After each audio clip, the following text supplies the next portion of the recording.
Hello student, welcome back our YouTube channel science beta. তো প্রিয় ছাত্রছাত্রীরা, আজকের ভিডিওটি অত্যন্ত গুরুত্বপূর্ণ আছে, কারণ আজকে আমি তোমাদের সাথে ডিসকাস করবো কিভাবে তোমরা ক্লাস 11 থেকে নিটের জন্য বা যেই জন্য প্রিপারেশন স্টার্ট করবে। কারণ এখন থাকতেই তোমরা যদি নিটের জন্য প্রিপারেশন না নাও, তাহলে শেষের দিকে দেখো তোমরা রানিং অবস্থায় ক্র্যাক করতে পারবে না বা নিটের সিলেবাসও শেষ করতে পারবে না। তো সেই জন্য বোর্ডের সিলেবাস সঙ্গে সঙ্গে কীভাবে তোমরা নিটের সিলেবাসটা কমপ্লিট করবে 11 থেকে স্টার্টিং করে, সেই বিষয়ে কমপ্লিট প্ল্যানিং তোমাদের আজকে ডিসকাস করব। এই মাত্র মাধ্যমিক পরীক্ষা তোমাদের শেষ হয়েছে, তো তোমাদের অনেকেই সায়েন্স নিয়ে পড়ার ইচ্ছা পোষণ করেছে বা সায়েন্স নিয়ে পড়বে তোমরা। তো যারা সায়েন্স নিয়ে পড়তে চাই বা যারা সায়েন্সের পর নিট ক্র্যাক করতে, তাদের জন্য আজকের ভিডিওটি বিশেষ করে খুবই গুরুত্বপূর্ণ হবে, কারণ আজকে আমি তোমাদের পুরো প্ল্যানিংটা ডিসকাস করবো যে কীভাবে তোমরা board syllabus plus NEET syllabus পুরো কমপ্লিট করবে এই 2 বছরের মধ্যে, অর্থাৎ ক্লাস 11 এবং ক্লাস 12 মধ্যে। সেই জন্য আজকের ভিডিওটি কোথাও স্কিপ না করে প্রথম থেকে একদম শেষ পর্যন্ত দেখবে। আর তোমরা যদি নতুন থাকো অবশ্যই সায়েন্স বিটা চ্যানেল সাবস্ক্রাইব করবে এবং পাশে থাকা বেল আইকনে প্রেস করবে, ভিডিওতে একটা লাইক দেবে আর বন্ধুদের সঙ্গে বেশি করে শেয়ার করবে।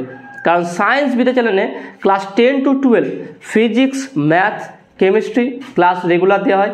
বিশেষ করে ক্লাস 10-এর ফিজিক্যাল সায়েন্স কমপ্লিট সিলেবাস আছে। ক্লাস 11-এর ফিজিক্সের সিলেবাস প্রায় 95% বা 99% বলা যেতে পারে সিলেবাস কমপ্লিট করা আছে। ক্লাস 12-এর ফিজিক্সের সিলেবাস কমপ্লিট করা আছে।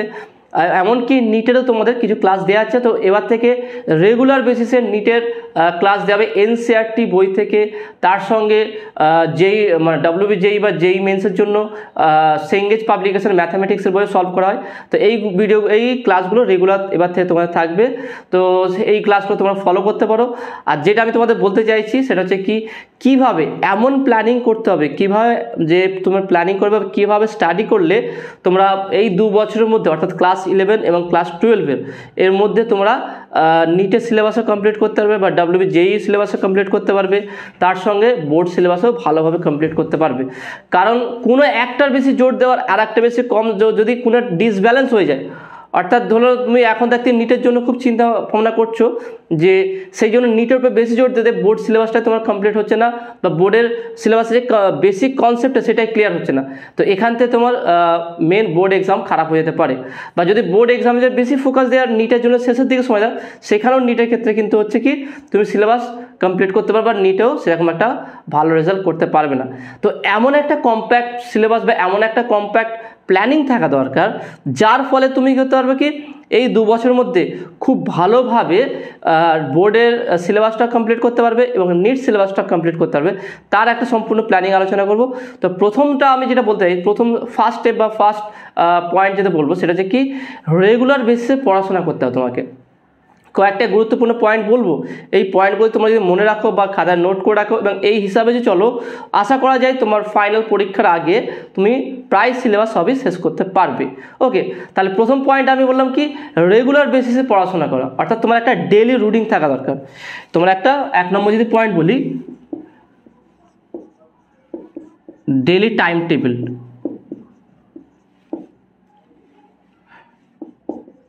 ওকে, তোমার একটা ডেইলি টাইম টেবিল হবে। ওকে, তো আমি এখানে একটা টাইম টেবিল আমি এখন বলতে পারবো না, কারণ এই জন্য যে তোমরা যেহেতু বিভিন্ন রকম টিউশন পড়বে, সেখানে তোমাদের টাইম কোন সময় কোন টিউশন যাও, সেই হিসাবে একটা সবার ক্ষেত্রে একটা অ্যাপ্লিকেবল রুটিন করা যাবে না। তো তোমরা যদি কমেন্টে জানাও যে একটা তবু একটা জেনারেল যদি একটা রুটিন করতে, তো আমি সেই হিসাবে একটা জেনারেল একটা রুটিন করে দিতে পারি, একটা নর্মাল রুটিন, যেটা সেই হিসাবে তোমার টিউশন টাইমটা ম্যানেজ করে নিতে পারবে। তো প্রথম আমি বললাম কি ডেইলি টাইম টেবিল তোমাকে মেনটেন করতে হবে, অর্থাৎ তোমাকে পার ডে রেগুলার, এখন থেকে পার ডে রেগুলার বেসিসে 8 আওয়ার বা 8 ঘন্টা ডেলি তোমাকে পড়তে হবে। এখন থাকতে এটা মনস্থির করে না শুধু পরীক্ষার সময় পড়বো, পরীক্ষার সময় টাইম টেবিল মেনটেন করবো তারপরে করবো, তাহলে কিন্তু হবে না।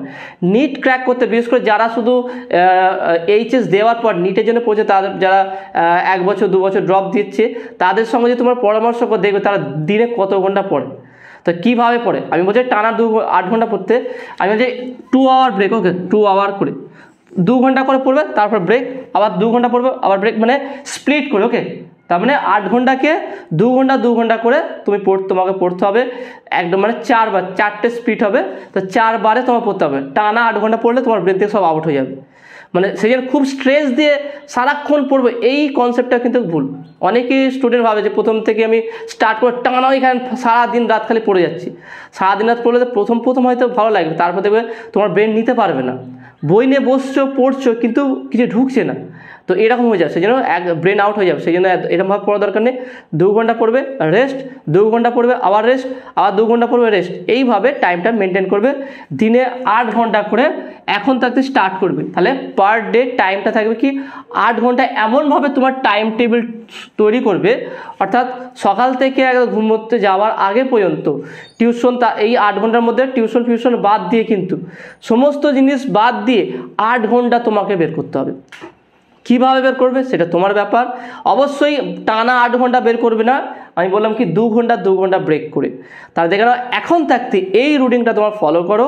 যে ফার্স্ট পয়েন্ট কি, ডেইলি টাইম টেবিল মেনটেন করতে হবে। টাইম টেবিলের মধ্যে কি পার ডে কত ঘন্টা পড়বে, কারণ অনেকে বলে যে পার ডে কখন কেউ 12 ঘন্টা পড়ছে, কেউ 16 ঘন্টা পড়ছে, তার সত্ত্বেও তার নিট ক্র্যাক হচ্ছে না, এইচএসের রেজাল্টও ভালো হচ্ছে না। কারণ হচ্ছে কি তারা টাইম মানে ঠিক কোন সময় কীভাবে পড়তে হয় সেটা মেনটেন করতে পারছে না, বা তার টানা পড়ে যাচ্ছে, এই জন্য ব্রেন কাজ করছে না। সেই জন্য অবশ্যই তোমরা 8 ঘন্টা ইনাফ। ওকে, পার ডে যদি 8 ঘন্টা এখন তাই স্টার্ট করে দাও, তাহলে এই 8 ঘন্টা কিন্তু অনেক। তাহলে 8 ঘন্টা তোমাকে ডেইলি পড়তে হবে।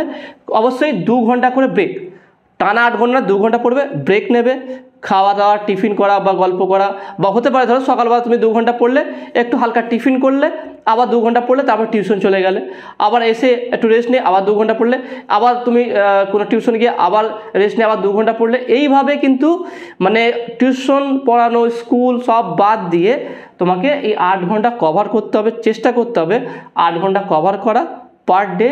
এবং সেইটা হবে 2 ঘন্টা করে রেস্ট নেবে, আবার 2 ঘন্টা রেস্ট নেবে। এইটা হচ্ছে মেন পয়েন্ট, কিন্তু এইটা তোমাকে ফলো করতে হবে আপ টু নিট এক্সাম। যতক্ষণ তুমি নিট এক্সামে বসছো ততক্ষণ পর্যন্ত কিন্তু তোমাকে এইটা মেনটেন করতে হবে। তুমি ভাবছো হয়তো মাধ্যমিক পরীক্ষা দিয়ে দিচ্ছি, 11-এ উঠি তারপর স্টার্ট কর, না, এখন থাকতি। কারণ তোমাদের রেজাল্ট কী হয় তোমরা ভালোভাবে জানো, পরীক্ষা সবারই ভালো হয়েছে, কয়েকটা বাদে হয়তো, কিন্তু পরীক্ষা যেই হিসাবে ভালো হয়েছে, কারণ তো যারা বিশেষ করে সায়েন্স নিয়ে পড়ছে তাদের রেজাল্ট অবশ্যই ভালো হবে।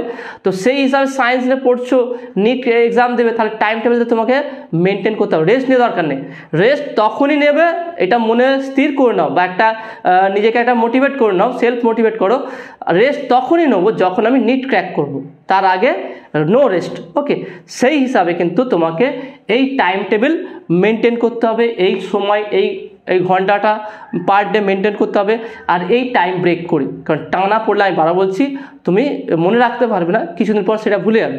সেজন্য ব্রেনকে রেস্ট থাকা দরকার, রিফ্রেশ থাকা দরকার। বিশেষ করে দেখবে কম্পিউটার যখন অনেকক্ষণ ধরে কাজ করে দেখবে স্লো হয়ে যায়, তখন রিফ্রেশ মারি, তাই না? রিফ্রেশ কেন মারতে হয়, বা বন্ধ করে রিস্টার্ট করি, কারণ তারও একটা মেমোরি থাকে, সেটাও জাঙ্ক ফাইল অনেক সেখানে হয়ে যায়, মানে জাম হয়ে যায় বা মেমোরি বেশি ইউজ হয়ে যায়। সেই জন্য আমরা রিফ্রেশ করি। ঠিক একইভাবে মাইন্ডকেও রিফ্রেশ করতে হবে, সর্বদা মাইন্ডকে ফ্রেশনেস রাখতে হবে। ওকে, তাহলে 2 ঘন্টা করে ব্রেক নিয়ে পার ডে 8 ঘন্টা করে পড়বে, তাতে করে পড়াশোনা আরও বেটার হবে। ওকে, দ্বিতীয় নম্বর হচ্ছে কি কিভাবে স্টার্ট করবে, অর্থাৎ কোন বইটা পড়বে। অনেকে দেখবে এখন থাকতে অনেক স্টুডেন্ট শুরু করে দেয় যে নিটের বিভিন্ন রকম বই কিনে, বোর্ডের বই কেনার আগে নিটের বই কেনা ঘরে আছে, বা বিভিন্ন বই কিনে, বা এনসিইআরটি কিনে নেওয়া হয়েছে, অন্যান্য বই কিনে নেওয়া হয়েছে। আমি সমস্ত বই বলে দেবো যে কী বই তোমরা কিনবে। আমি যখন ক্লাস শুরু করবো, সমস্ত ক্লাসের কোন বই থেকে পড়াচ্ছি, কী বই পড়লে ভালো হবে, সমস্ত বিষয়টা আমি তোমাদের ডিসকাস করে দেবো। সেই জন্য চিন্তা করতে হবে না। নিটের বিষয়ে আমি চেষ্টা করি পুরোটাই সিলেবাস কভার করে দেওয়ার। তো সেইখানে প্রথম থেকে কিনে নিয়ে তো সেটা স্টার্ট করে দেয়। তারপরে কি যখনই 2-1টা কোশ্চেন বা যখন নিউমেরিক্যাল প্রবলেম পারছে না, বুঝতে পারছে না, তখনই হতাশার মধ্যে পড়ে যাচ্ছে, তখনই ভাবছে কি আমার দ্বারা আর হবে না। তো এটা হচ্ছে রং প্রসেস। ওকে, সঠিক প্রসেসে তোমাকে কিন্তু পড়াশোনা করতে হবে।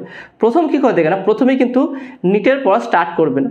প্রথম যেটা করবে আমি যেটা বলে দিচ্ছি তোমাদের, প্রথমে কি বোর্ড সিলেবাসের কিছু আমি বলছি 1 মান্থ, ফার্স্ট 1 মান্থ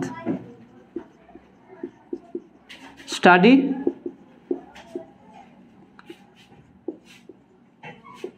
সিলেবাস। প্রথমে 1 মাস তোমাকে বোর্ড সিলেবাস স্টাডি করতে হবে, অর্থাৎ কিছু চ্যাপ্টার তুমি পড়ে নাও। তোমাদের বোর্ড সিলেবাসের ফিজিক্সের, যদি ফিজিক্সে বলি, ফিজিক্সের কিছু চ্যাপ্টার আগে পড়ো না, ইন্টারেস্টিং কিছু সহজ সহজ চ্যাপ্টার। তোমাদের ছায়া প্রকাশনের বই হতে পারে, মহাদেব দাসকান বা সাতরা, যে কোনো প্রকাশে তোমার যেই বইটা দেখে ভালো লাগছে সেই বইটাই তুমি কিনে নাও, বা যেই বইটা তুমি ভালো তুমি বুঝতে পারছো সেই বইটা তুমি কিনে নাও। কিনে নিয়ে প্রথমে কি তোমাদের 11-এর যে সিলেবাসটা আছে, বোর্ড সিলেবাসটা আছে, সেই সিলেবাসটা তুমি 2-3টে চ্যাপ্টার কভার করে নাও। সহজ সহজ যদি বলতে যাই, তুমি প্রথমে একটা কাজ করতে পারো, মহাকর্ষ শেষ করতে পারো। তারপরে এদিকে ভেক্টর আছে, ভেক্টরটা শেষ করতে পারো। ভেক্টর, মহাকর্ষ, এগুলোর উপরে ডিটেলসে আমার পুরো টপিক হয়ে অনেক পার্ট পার্ট করে পুরো বুঝিয়েছি। সেখান থেকে ভিডিও প্রথম দেখে নাও, ভিডিও তোমার জন্য ইনাফ। যদি শুধু ভিডিও দেখো, ফিজিক্স বোর্ড সিলেবাস কমপ্লিট, আমি বলেছিলাম বোর্ড সিলেবাস কমপ্লিট করার জন্য শুধু সায়েন্স বিটা চ্যানেলে যদি ফিজিক্সের ক্লাস করো, যথেষ্ট ইনাফ। তুমি এখান থেকে সমস্ত কোশ্চেন কমন পেয়ে যাবে, সমস্ত সিলেবাস কভার করা যায় এবং ডিটেলসে, এমনকি টিউশনে এত ডিটেলসে পড়ায় না। ওকে, কারণ সেখানে টাইম মেনটেনের ব্যাপার থাকে, সময়ের মধ্যে শেষ করার ব্যাপার থাকে, সেই জন্য এখানে ডিটেলসে শেষ করা হয়েছে। এই 2-3টে সিলেবাস, 2-3টে চ্যাপ্টার যেটা তোমার ভালো লাগে, সেখানে 2-3টে চ্যাপ্টার, প্রথমে কঠিন কঠিন চ্যাপ্টার ধরে নেবে না, প্রথমেই কঠিন কঠিন ধরবে, যেটা তোমার সহজ লাগছে সেই সমস্ত চ্যাপ্টার ধরো। মহাকর্ষ ধরো, এরকম আরও সহজ সহজ যেগুলো আছে সেইগুলো ধরো। প্রথমেই ঘর্ষণ, নিউটনের সূত্র, এইসব ধরতে হবে, কারণ ওখান থেকে একটু টাফ কোশ্চেন আছে। তো সহজ যেই 2-3টে, 1 মাস চেষ্টা করবে 4-5টা সিলেবাস চ্যাপ্টার কমপ্লিট করা। 5-6টা বা 4-5টা তুমি সিলেবাস কমপ্লিট করে নিলে, এরপর তুমি নিট স্টার্ট করো। তাহলে প্রথম 1 মাস তুমি কী করলে, বোর্ডে যে সিলেবাস আছে, ধরো কেমিস্ট্রি, এদিকে বায়োলজি, ফিজিক্স, যদি নিটের জন্য বলি তাহলে এইগুলো 3-4টে সিলেবাস চ্যাপ্টার কমপ্লিট করলে। তারপরে যদি যেই জন্য হয় ম্যাথামেটিক্সের কিছু চ্যাপ্টার কমপ্লিট করলে। কমপ্লিট করার পর এবার তোমার আসবে কি, যেই সমস্ত চ্যাপ্টার তুমি তোমাদের বোর্ড সিলেবাসের জন্য কমপ্লিট করো, সেই সমস্ত চ্যাপ্টার এবার নিটের জন্য এনসিইআরটি স্টাডি করো। এনসিইআরটি বই স্টাডি করবে, দেখবে সেখান থেকে তুমি আরও ভালোভাবে বুঝতে পারবে।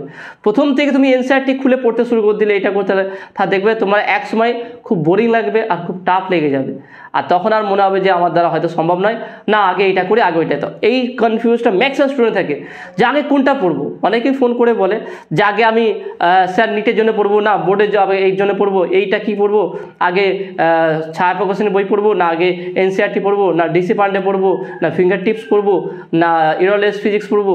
মানে হাজারো ব্যাপারে মাথা গুলিয়ে যায়। সেই জন্য আমি সহজ সিম্পল সলিউশনগুলো দিচ্ছি। প্রথম 1 মাস এখন থেকে স্টাডি করো, এখন থেকে 1 মাস 3-4টে চ্যাপ্টার তোমরা কমপ্লিট করো, তোমাদের ফিজিক্সের বই থেকে, কেমিস্ট্রির বই থেকে, বায়োলজির বই থেকে বা ম্যাথামেটিক্সের বই থেকে সিম্পলভাবে কমপ্লিট করলে। কমপ্লিট হয়ে যাওয়ার পর এবার তোমরা এনসিইআরটি দেওয়া, এনসিইআরটি বইটা ধরো, বা ফিজিক্সের জন্য এনসিইআরটি ডিসি পান্ডে ধরো। যেই চ্যাপ্টারগুলো তুমি বোর্ডের জন্য সিলেবাস শেষ করলে সেই সমস্ত চ্যাপ্টার তোমরা নিটের জন্য পড়তে থাকো। সেখান থেকে আবার তুমি নিউমেরিক্যালস প্র্যাকটিস করতে থাকো। যখনই শেষ হয়ে যাবে তারপরে কি করবে কি, 33 ইয়ার্স একটা নিটের জন্য বই আছে এমটিজি পাবলিকেশনের, সেই বইটা তোমরা কিনে নেবে বা সে পিডিএফ ডাউনলোড করে নিতে পারো। সেখান থেকে এই চ্যাপ্টারগুলোতে কেমন নিউমেরিক্যাল আসছে সেইগুলো প্র্যাকটিস করো। এইভাবে স্টার্টিং করতে হয়, এইভাবে স্টাডি করতে হয়, তবেই কিন্তু তুমি পারবে মানে টাইমের মধ্যে কমপ্লিট করতে। আর তখনই তোমাকে নিটটা অতটা কঠিন লাগবে না, নিট সিলেবাস। সেই জন্য আমি যেইভাবে বললাম সেইভাবে স্টাডি করো। তাহলে কি বললাম, প্রথমত টাইম টেবিল মেনটেন করবে, কত ঘন্টা পড়বে, কিভাবে পড়বে সেটা বললাম। তারপরে প্রথম 1 মাস শুধু বোর্ড সিলেবাসটা ভালো করে কমপ্লিট করো, ডিটেলসে পড়ো, চ্যাপ্টার কিছু কমপ্লিট করো। সে তার যখনই এটা কমপ্লিট হয়ে যাবে, 3 নম্বর পয়েন্ট হচ্ছে কি, তখন তুমি চলে আসে নিট সিলেবাসে। যেই সমস্ত চ্যাপ্টার তুমি বোর্ড সিলেবাসের জন্য কমপ্লিট করলে সেই সমস্ত চ্যাপ্টার এনসিইআরটি ডিসি পান্ডে থেকে কভার করো। ডিসি পান্ডেতে যেই সমস্ত এক্সারসাইজ দেয় সেগুলো সলভ করো। তারপর যখন এটা হয়ে যাবে তখন 33 ইয়ার্স, তারপর হচ্ছে কি 33 ইয়ার্স ইয়ার কোশ্চেন প্র্যাকটিস করবে। ওকে, 33 ইয়ার্সের যে এমটিজির বই আছে সেই বইটা ওই চ্যাপ্টারগুলো কভার করো। তখন দেখবে একটা তোমার কনফিডেন্ট পাবে। এইভাবে বোর্ড সিলেবাস, তার সঙ্গে সঙ্গে নিট সিলেবাস, তার সঙ্গে সঙ্গে প্রিভিয়াস ইয়ার কোশ্চেন, এই 3টিকে একসঙ্গে কম্পেয়ার করে চলতে থাকো। দেখবে তুমি সময়ের আগে বোর্ড সিলেবাসটা তোমার যেমন পাওয়ারফুল হয়ে যাবে, বিশেষ করে তুমি এইভাবে স্টাডি করো তো 11-এর সিলেবাসটা আর অত কঠিন লাগবে না। কারণ এর হাই কনসেপ্টগুলো তুমি পেয়ে যাচ্ছ বই থেকে, অন্যান্য বই থেকে পেয়ে যাচ্ছ। এর থেকে হাই নিউমেরিক্যাল তুমি প্র্যাকটিস করে নিচ্ছ, সেই জন্য বোর্ড সিলেবাস বেস করে তোমার কাছে খুব ইজি হয়ে যাবে। ওকে, তা দেখে নাও আজকে যে প্ল্যানিংটা ডিসকাস করলাম কেমন লাগলো তোমাদের কাছে সেটা অবশ্যই কমেন্টে জানাবে। যদি গুরুত্বপূর্ণ মনে হয় বন্ধুর সঙ্গে বেশি করে ভিডিওটি শেয়ার করবে, আর নতুন থাকলে অবশ্যই সায়েন্স বিটা চ্যানেল সাবস্ক্রাইব করবে এবং পাশে থাকা বেল আইকনটি প্রেস করবে। ভিডিওতে একটা লাইক দেবে আর বন্ধুর সঙ্গে বেশি করে শেয়ার করবে। তো দেখাবে next video. Have a nice day.